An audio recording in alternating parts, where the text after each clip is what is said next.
दोस्तों नमस्कार, मैं राजकुमार मौर्य प्रखर इंडिया यूट्यूब मंच पे आपका स्वागत है। इस वीडियो में बात करेंगे बलिया लोकसभा सीट की।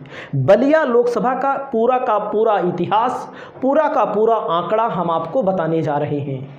बलिया लोकसभा सीट इस समय चर्चा का विषय बनी हुई है क्योंकि समाजवादी पार्टी और भारतीय जनता पार्टी ने औपचारिक तौर पर अभी अपने प्रत्याशी की घोषणा नहीं की है। समाजवादी पार्टी की तरफ से ज़्यादातर चांस जो है वो है सनातन पांडे के नाम को लेकर। क्यों नाम चल रहा है सनातन पांडे का? क्योंकि 2019 के लोकसभा चुनाव में सनातन पांडे जी चुनाव लड़े थे, मामूली अंतर से चुनाव हारे थे। अभी मैं आपको पूरा आंकड़ा बताऊंगा। उसके अलावा दूसरे नंबर पर जो नाम चल रहा है समाजवादी पार्टी की तरफ से, वो चल रहा है अंबिका चौधरी का। अंबिका चौधरी कैबिनेट मिनिस्टर रहे हैं, अखिलेश के सरकार में काफ़ी महत्वपूर्ण विभाग के मिनिस्टर रहे हैं और लोगों के मन में इच्छा है कि कौन सी पार्टी चुनाव जीतेगी। मैं जो आंकड़े बताता हूं वो आंकड़े बहुत ही महत्वपूर्ण हैं। उन्हीं आंकड़ों के आधार पर ये जान लीजिए प्रत्याशियों का चयन होता है। उसी आंकड़ों के आधार पर कोई भी पार्टी हो वो अपने प्रत्याशियों को टिकट देती है। बलिया लोकसभा सीट पर 7वें चरण में चुनाव है, यानी कि एकदम लास्ट में चुनाव है। तो इसको लेकर के अभी कहीं ना कहीं टिकट को होल्ड रखा गया है। और मैं बलिया लोकसभा सीट का पहले आपको थोड़ा दिखाऊंगा हिस्ट्री क्या कहती है, उसके बाद हम बात करेंगे। यहाँ जब 2019 में चुनाव हुआ था तो भारतीय जनता पार्टी की तरफ से चुनाव लड़े थे वीरेंद्र सिंह मस्त। भारतीय जनता पार्टी ने लगभग मान लीजिए इनका टिकट काट दिया है क्योंकि सांसदों के प्रति बहुत ज़्यादा एंटी इनकम्बेंसी है।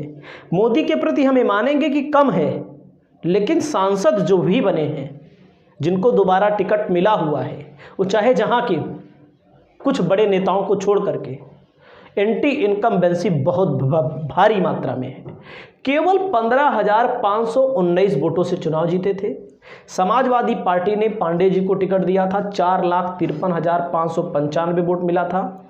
सुहेल देव भारतीय समाज पार्टी, यही उनकी पार्टी है, राजभर की पार्टी 35,000 वोट पाई थी।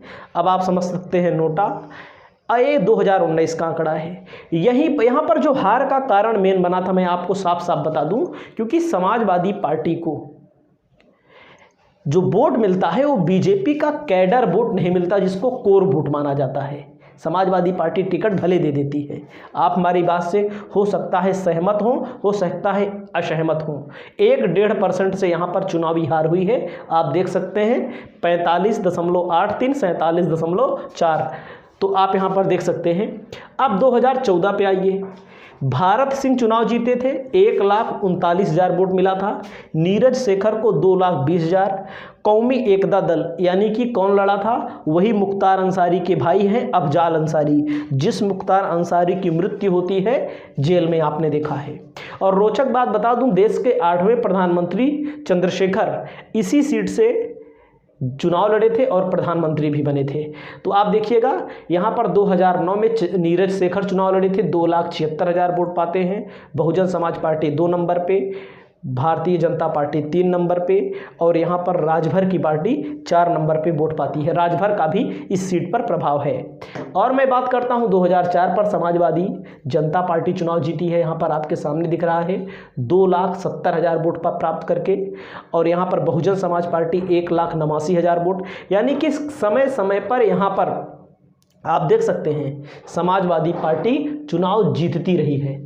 तो देख सकते हैं आपके सामने तो चंद्रशेखर, तो यहाँ पर समाजवादी पार्टी की विचारधारा चुनाव जीतती रही है।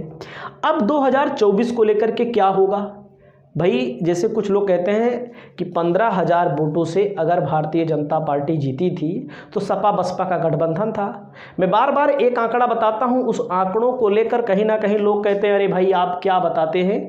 देखिए आप देख लीजिएगा, जो सीट मैं बता रहा हूं, जितनी भी सीट मैं बता रहा हूं, सब पर अध्ययन करने के बाद बता रहा हूं। जिस पर अध्ययन नहीं किया है उस पर मैंने बात नहीं की है। जैसे मैं विधानसभा का लगातार रिजल्ट रखता हूं, विधानसभा का अगर मैं रिजल्ट रखता हूं तो लोगों को मैं बताना चाहूँगा 5 विधानसभा सीटें आती हैं। जहूराबाद, यहाँ से कौन विधायक हैं? यहाँ से विधायक हैं ओम प्रकाश राजभर जो गेहूं भी काट रहे हैं, जिनके बेटे अभी माफ़ी मांगते हुए भी दिखे थे। समाजवादी पार्टी गठबंधन था, समाजवादी पार्टी अकेले चुनाव लड़ी होती तब भी चुनाव जीत जाती, क्योंकि समाजवादी पार्टी के गठबंधन जहूराबाद में 1,14,000 से ज़्यादा वोट मिला हुआ है ओम प्रकाश राजभर को। बीजेपी को केवल लगभग 70,000 वोट मिला हुआ है। आप समझ सकते हैं 1,14,000 और 70,000 का वोट का अंतर कितना होता है। वहीं पर फेफना सीट पर 92,000 समाजवादी पार्टी को, 73,000 वोट बीजेपी को मिला है। बलिया नगर पर 77,000 मिली है समाजवादी पार्टी को, बीजेपी के जो 1,03,000 बीजेपी को वोट मिला हुआ है, दयाशंकर सिंह जो परिवहन के मंत्री हैं। मोहम्मदाबाद में समाजवादी पार्टी को 1,11,000, बीजेपी को 92,000। बैरिया सीट पर 71,000 समाजवादी पार्टी को, 58,000 भारतीय जनता पार्टी को।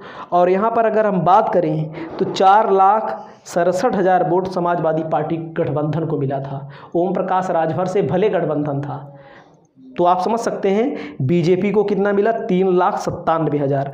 मतलब ये जान लीजिएगा कि यहाँ पर कहीं ना कहीं बीजेपी को डर है, इसी चीज़ को लेकर डर है और किसी चीज़ को लेकर डर भी नहीं है, एकदम साफ मैं बता दूं।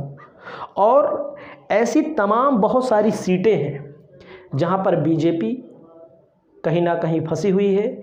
इस सीट पर मुख्तार अंसारी, अफजाल अंसारी के परिवार का भी पूरा का पूरा कहीं ना कहीं एक मुस्लिम वोट एक मुश्त पड़ेगा, यादव वोट एक मुश्त पड़ेगा, बैकवर्ड वोट एक तरफ पड़ेगा, क्योंकि बीजेपी से कहीं ना कहीं लोग परेशान हैं, लोग हैरान हैं। चाहे इलेक्टोरल बॉन्ड का मामला हो, चाहे आज के समय में आरक्षण जो छीना जा रहा है, जो वजीफ़ा बच्चों का नहीं आ रहा है, जो पढ़े लिखे लोग हैं वो किसी भी कम्युनिटी के हो सकते हैं, वो कहीं ना कहीं बीजेपी सरकार से नाराज़ हैं। बीजेपी सरकार से नाराज़ के अलावा बीजेपी के अंदर कहीं ना कहीं कलह देखने को मिल भी रही है। आपने देखा भी उत्तर प्रदेश के अनेक कोनों से आप देख रहे हैं कि ठाकुर विद्रोह कर रहे हैं। बहरहाल ठाकुर बीजेपी के वोटर माने जाते हैं। मैं मानता हूं कि विद्रोह चाहे जितना करें, लेकिन अधिकतर चांस है कि बीजेपी को ही वोट देंगे, मेरा खुद का मानना है। और हमारा मानना गलत नहीं हो सकता, 10% गलत हो सकता है, 90% सही है। अब मैंने कई सीटें उत्तर प्रदेश की आपको बताई हैं कि कहीं ना कहीं बीजेपी को डर लग रहा है। जैसे गोदी मीडिया पर आप देखते होंगे 3 सीट दिखाई दे रही है, 4 सीट दिखाई दे रही है। कम से कम उत्तर प्रदेश की 35 से 40 सीटें ऐसी हैं जहां पर या तो कांटे की टक्कर है या तो हारती हुई दिख रही है। परिणाम क्या होगा वो आने वाला वक्त बताएगा। जो हमारे पास फीडबैक है उसी के आधार पर हम बात करते हैं। इस वीडियो में इतना ही। नमस्कार।